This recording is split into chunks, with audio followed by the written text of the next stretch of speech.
वफाकी काबीना ने आइंदा साल के लिए हज पॉलिसी में तरमीम की मंजूरी देते हुए 10 साल से कम उम्र बच्चों को भी इस मजहबी इबादत की अदायगी के लिए सऊदी अरब जाने की इजाज़त देने का फैसला किया है।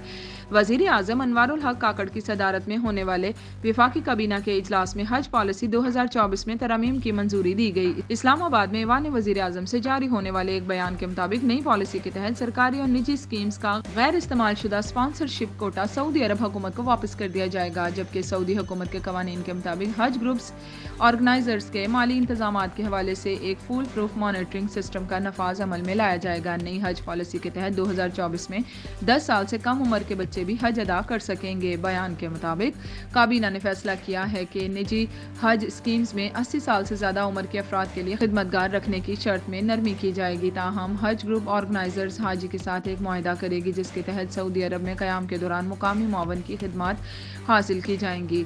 इस नुक्ते को सर्विस की फ्राहमी के मुआहदे में शामिल किया जाएगा और इसकी खिलाफ वर्जी पर हज ग्रुप ऑर्गेनाइजर्स को खिदमतगार रखने की शर्त में नरमी की जाएगी। ताहम हज ग्रुप ऑर्गेनाइजर्स हाजी के साथ एक मुआहदा करेगी जिसके तहत सऊदी अरब में क़याम के दौरान मुकामी मुआवन की खिदमत हासिल की जाएंगी।